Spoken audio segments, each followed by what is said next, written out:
안녕하세요. 오늘은 세계 4대 문명에 대해서 얘기해 보도록 하겠습니다. 세계 4대 문명에 대해서 얘기하기 전에 문명의 특징에 대해서 얘기를 해보도록 하겠습니다. 문명이 발생할 때 문명에는 네 개의 공통점이 있었는데요. 그걸 먼저 알아보도록 할게요. 첫 번째,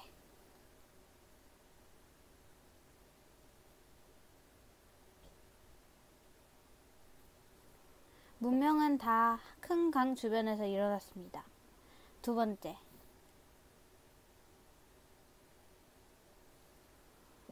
이 말은 무슨 뜻이냐면 문명이 만들어졌을 때 사람들의 사이에서 빈부격차가 일어나면서 노동력을 동원하게 되면서 지배자가 생깁니다. 이것이 바로 지배자입니다. 그래서 지배자가 등장을 하였습니다. 이 사람들은 청동기를 사용하였습니다. 그래서 청동기를 사용해서 부족끼리 정복 활동이 더욱 활발해지게 되었습니다. 그러면서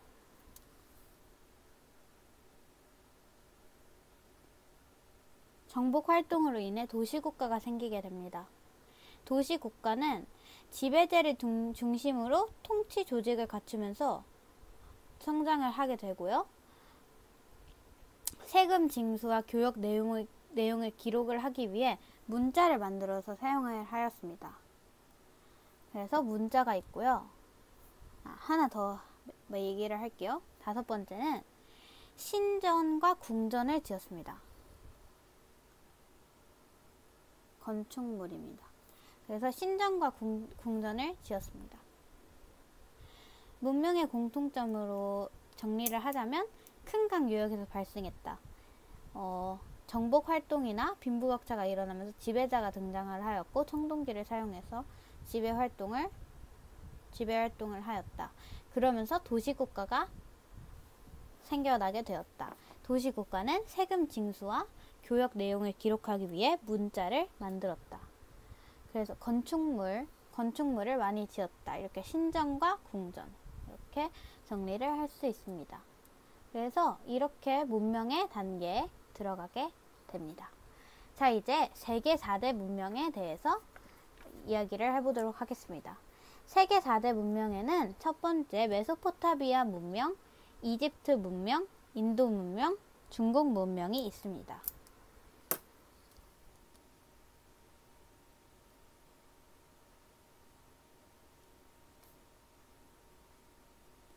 저는 첫 번째로 메소포타미아 문명에 대해서 이야기를 해보도록 하겠습니다. 메소포타미아 문명은 기원전 3500년경 수메르인이 티그리스강과 유프라테스강 사이에 에서 문명을 발생시켰습니다. 여기서 첫 번째 특징이 나타나는데요. 큰 강 주변입니다. 메소포타미아 문명도 티그리스강과 유프라테스강 이 두 큰 강 사이에 문명이 발생이 됐는데요. 첫 번째 문명의 특징에 있습니다. 수메르인이 세웠습니다. 수메르인 잘 기억을 해두세요. 그리고 이때 이 지역에 정착을 했는데 이 지역은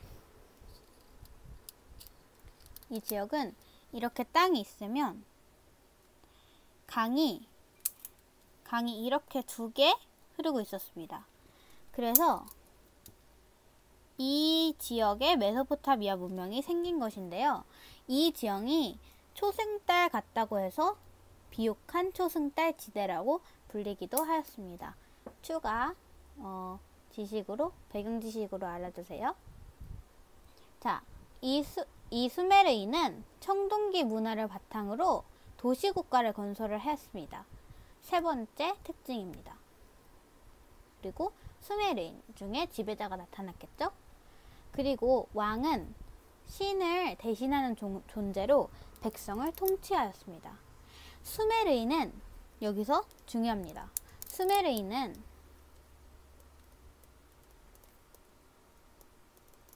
쐐기 문자를 사용하였습니다.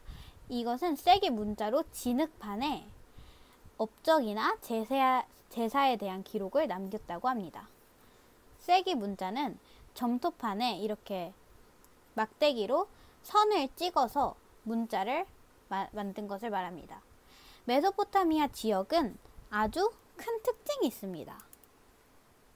두 개의 강 사이에 있다는 점 하나, 두 번째는 개방적인 지형이라는 뜻입니다. 이것을 잘 기억해 두세요.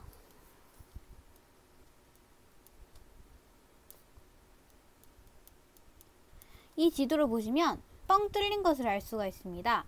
이것의 개방적인 지형으로 인해서 다른 민족의 침입이 잦았습니다. 그래서 수메르인은 내일 전쟁이 일어날 수도 있는데 이집트인처럼 사후 세계를 중시하기보다는 현세의 삶을 더 중시를 하게 되었습니다. 그래서 개방적인 지형으로 다른 민족의 침입이 잦자 현세의 삶을 중시하는 현세 중시가 나타났습니다. 이게 중요합니다.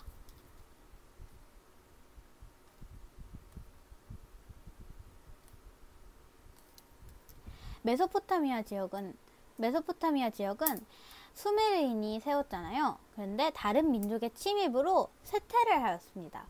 그래서 기원전 18세기 무렵에 아무르인이 바빌로니아 왕국을 세우게 됩니다. 아무르인이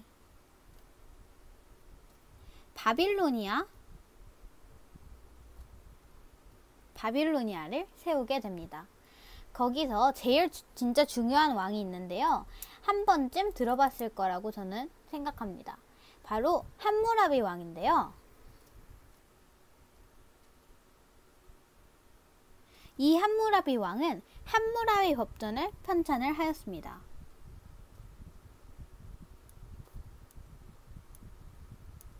함무라비 법전은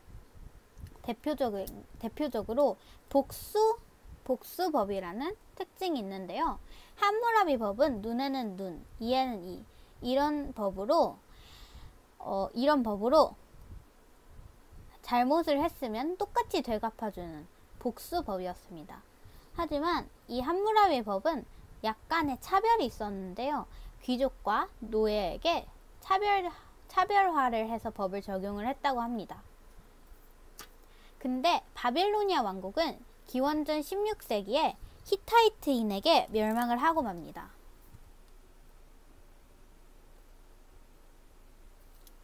히타이트인이 어떻게 해서 이 지역을 바빌로니아 왕국을 무너뜨릴 수 있었을까요? 바로 철기입니다. 바빌로니아 왕국 사람들은 청동기를 사용을 했습니다. 하지만 히타이트는 철기를 사용을 했습니다. 그래서 손쉽게 바빌로니아 왕국을 무찌를 수 있었습니다. 그러면 이제 메소포타미아 문명은 이게 끝입니다. 추가로 설명을 해드리자면 메소포타미아 지역의 건축물 하나를 소개를 할게요. 건축물은 지구라트라는 신전이 하나 있습니다. 지구라트. 수메르인이 도시 한가운데에 세운 거대한 신전입니다. 신관이 종교의식을 세우던 곳으로 보입니다. 이것도 참 잘 기억을 해두세요. 이제 메소포타미아 문명에 이어서 이제 이집트 문명 들어가겠습니다. 이집트 문명. 이집트는 많이 알 거라고 생각을 하는데요. 이집트 하면 떠오르는 게 뭐죠? 바로 파라오입니다. 파라오는 미라죠. 그런 것처럼 우선 이집트를 우선 설명을 해드리도록 하겠습니다. 이집트는 나일강 유역에서 발생을 했습니다. 여기 큰 강 주변이라고 했죠? 여기서 또 나오네요. 나일강 주변에서 발생을 하였습니다. 일찍부터 농업이 발달했습니다. 많은 도시 국가가 그래서 세워졌습니다. 도시국가도 세워졌고 농업이 발달을 했습니다. 기원전 3000년경에는 여러 도시의 국가를 통합한 통일왕국이 등장을 하였습니다. 이 지역은 폐쇄적 지형이에요. 폐쇄적 지형. 이 지역은 이렇게 돼서 폐쇄적 지형, 지도를 조금 이상하게 그렸습니다. 폐쇄적 지형입니다. 여기밖에 길이 통하지 않고 여기는 바다입니다. 그래서 폐쇄적 지형으로 민족의 침입이 그렇게 많지 않았습니다. 메소포타미아 문명과는 아주 차이가 있죠. 아주 반대되죠. 메소포타미아 문명은 개방적 지형으로 민족의 침입이 잦았기 때문에 현세 중시를 했는데 이 지역은 폐쇄적 지형이죠. 그래서 폐쇄적 지형으로 이민족의 침입을 거의 받지 않았기 때문에 하나의 특징이 더 나타나게 됩니다. 바로 통일왕국입니다. 통일왕조. 하나의 통일왕조를 유지했습니다. 그래서 하나의 통일왕국, 왕조를 유지했습니다. 그러니까 메소포타미아 왕국은 어쩔 수 없이 민족의 침입이 잦아서 왕조가 바뀌었을 수밖에 없는데 이 이집트 지역은 폐쇄적 지형이기 때문에 통일 왕조가 오랫동안 유지가 되었습니다. 이제 이해가 가시죠? 자, 이제 오랫동안 유지를 했습니다. 이집트의 왕을 한번 살펴볼게요. 이집트의 왕은 파라오라고 불렸습니다. 파라오 많이들 들어보셨죠? 파라오라고 불렸습니다. 파라오는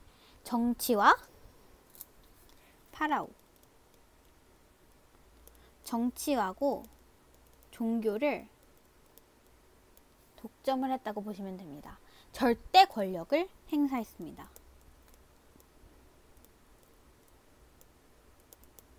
절대 권력을 행사를 하였습니다. 이집트인은 통일 왕조를 유지를 하다 보니까 메소포타미아 문명과는 다르게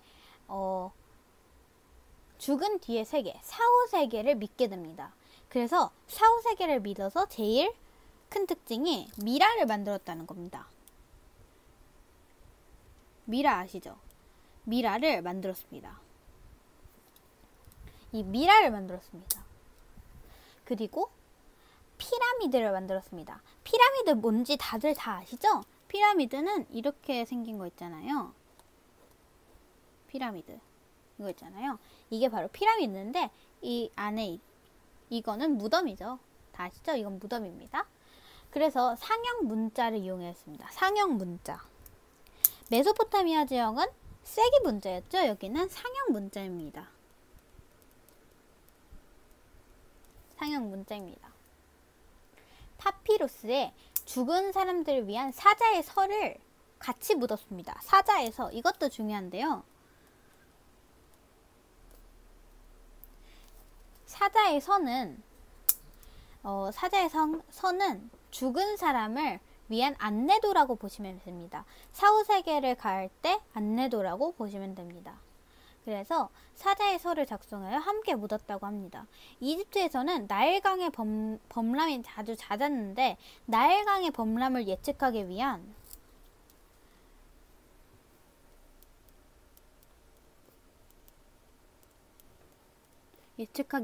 천문학이 발달을 합니다. 강의 범람이 아주 안 좋은 면만 있는 건 아니었네요. 천문학이 발달도 하고 태양력을 사용합니다. 저희가 지금 사용하고 있는 게 바로 태양력이죠. 이때도 우리가 같은 태양력을 사용했습니다. 정말 놀랍지 않나요? 태양력도 사용하고 천문학도 발달을 하였습니다. 그리고 토지를 측량하는 과정에서 범람 이후에 토지를 측량하는 과정에서 기하학도 발전을 하게 됩니다.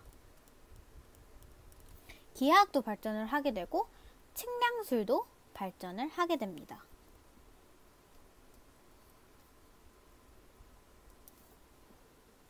그리고 피라미드를 이렇게 완벽하게, 이 그림은 완벽하지 않지만 실제로 피라미드 사진을 보면 거의 완벽한 이등변 삼각형인 걸 볼 수 있습니다. 아니면 정삼각형이거나.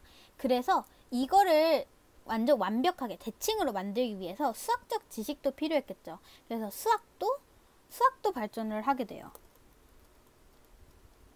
수학도 발전을 하게 되고, 미라를 만들려면 사람 몸을 썩지 않게 잘 보존시킬 방법을 연구하다 보니까 의학도 발전하게 됩니다. 의학. 정말 많은 학문들이 발전을 했죠. 의학이 발달을 하게 됩니다. 자, 이제 비교를 해볼게요. 한번. 오늘은 세계 4대 문명 중에 메소포타미아 문명과 이집트 문명을 한번 우선 해볼게요. 다음 시간에는 인도 문명과 중국 문명을 함께 하도록 하겠습니다. 자, 이제 비교를 한번 해보고 정리 타임을 한번 가져볼 건데요. 메소포타미아 문명은 기원전 3500년경 수메르인이 티그리스 강과 유프라테스 강 사이에서 세웠죠. 세계 문자를 사용했고, 제일 중요한 특징, 개방적 지형이라는 것입니다. 개방적 지형으로 인해 현세 중시가 나타났습니다.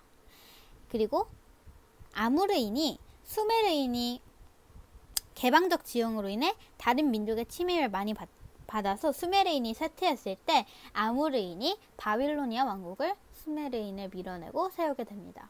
바빌로니아 왕국의 제일 대표적인 왕은 함무라비 왕입니다.